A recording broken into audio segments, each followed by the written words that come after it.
Welcome back to Africa 54. I'm Vincent McCory in Washington. Now, Melania Trump wrapped up her first solo foreign trip as First Lady earlier this month, visiting Ghana, Malawi, Kenya, and Egypt. A Goodwill mission to Africa came after President Trump made disparaging comments about African nations. Patsy Widakuswara filed this report from Nairobi. Melania Trump came to Africa promoting her Be Best campaign, which focuses on children's social, emotional, and physical health. Thank you very much for your beautiful and warm welcome. It's nice to be here with you, and I have a book that I will read. The Lion and the Mouse. Did you hear about the book that before? Yes? That's a message that can resonate in Africa, where child and maternal health are huge concerns, including for Kenyan First Lady Margaret Kenyatta, who has her own campaign focusing on eliminating maternal deaths. Locals saw Trump's visit as a sign of support. It's a good opportunity for enhanced relations between Kenya and the U.S., especially since our First Lady in Kenya, Mrs. Kenyatta, she has programs relating to maternal health care, and I think it's something similar to what Melania is doing about early education. But some are suspicious of her motivation. I think this is more about making amends for her husband after the remarks he made about Africa. So they're trying to maybe find a way to slowly gain the trust or the favor of African leaders. Melania Trump's visit also focused on conservation efforts. It should not be expected to counter her husband's rhetoric, says analyst Vincent Kondowe. Well, generally, it's the general perception that Donald Trump does not have a clear view of what Africa stands for. You remember this other time he talked about a fictional African state, Nambia, was it something like that? It looks like he has got a broad view of what Africa stands for or what Africa is all about. And I gather that neither Melania Trump nor Donald Trump has been to Africa. So this is the first visit by the First Lady, the current First Lady, to Africa. So for me, this is a message of goodwill. While Trump's visit generally drew positive reviews, there was relatively little local media coverage ahead of her stops, in part because the White House released few advanced details.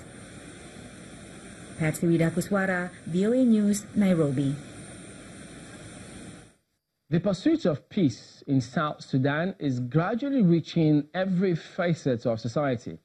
There's been efforts to include underrepresented groups such as internally displaced persons and women. The youths are not left out in Juba, the Sudanese capital. Students from across the country are teaming up on a football pitch which was once a battleground to call for lasting peace. Have a look. Some years ago, this would have been combatants in this open field, but their outfits tell they're football players. They are students from across South Sudan who have come together for a match aimed at unifying South Sudanese youth. South Sudanese people are yet to experience lasting peace that will bring to an end the new nation's 5-year civil war, organized by the United Nations mission in the country. The Inter-University Sports for Peace tournament projects the message that peace should be the ultimate goal for South Sudan's youth. We are eager to have a lasting peace in our own country that persuade us to embrace whatever we think can bring our people together, to live in synchronizations among themselves. A revitalized peace deal signed between South Sudan's warring parties in August 2018 has provided a glimmer of hope, as it aims to bring different populations such as women and youth on board the peace process. The message at the tournament is that hope needs to become a reality. It is important for all of you to work together as a team towards a common goal. A goal on the football field, of course, but also and more importantly, the common goal of peace. South Sudan gained independence in 2011, after which violence erupted in 2013 as rivalry between President Salva Kiir and his former deputy Riek Machar turned into deadly clashes between supporters and then eventually civil war. The conflict tore the nation apart, with a quarter of the country's 12 million population displaced. World Health officials were stunned when the U.S. opposed a resolution for countries to encourage breastfeeding, especially when decades of research have shown its benefits for both mothers and babies. VOA's Carol Pearson spoke with two prominent doctors who fully support the UN resolution based on scientific studies and explain the benefits and risks of breast or bottle feeding. Millions of babies around the world would thrive if they received mother's milk for the first 6 months of life or longer. The findings come from the largest and most detailed study yet on the benefits of breastfeeding. It was published in the Lancet Medical Journal 2 years ago. The study showed breastfeeding could save the lives of 800,000 babies per year. Pediatricians say while women should have options, science is clearly on the side of breastfeeding. The science of breastfeeding has been established for several decades. Breastfeeding improves nutrition, decreases infections, and is cheaper than formula. We know that right after birth, when the mother puts the baby to breast, the baby gets the colostrum, the early milk that the mother produces, and it's very high in immunoglobulins that protect the baby from infection. So that milk is critically important for babies, and then continued exclusive breastfeeding continues to support those health benefits for the baby. For women to use infant formula, clean water is a must, not just for the formula, but also to clean the bottles.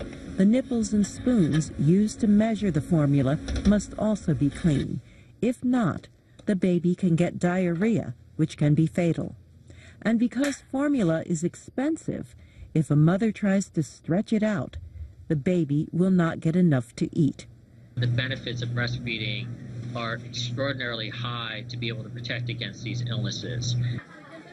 Breastfed babies have fewer ear infections, fewer digestive problems. They grow differently. Breast milk even protects children from obesity later in life. Formulas have improved over time with the addition of fatty acids and better quality proteins, but doctors say nothing can replace breast milk. I appreciate that formulas continually do get better and better, but I have noticed that even our colleagues who work in the formula industry acknowledge that breast milk is the gold standard. Breastfeeding also has clear benefits for the mother as well. For one, it reduces the chances that she will hemorrhage after giving birth. Doctors say women need to be supported by their physicians, by their families, by their communities, and by their employers in order to breastfeed their babies successfully, to give newborns the best chance at healthy lives. Carol Pearson, VOA News, Washington. Well, that's our show for today. You can also visit us online at voaafrica.com. I'm Vincent McCoy in Washington. Chamberlain also has our last word from Lagos. Many thanks, Vincent. We do look forward to bringing you another show next week. ChannelTV.com is your source for news, sports, and other programming. I'm Chamberlain Oso. Thank you for watching. Goodbye.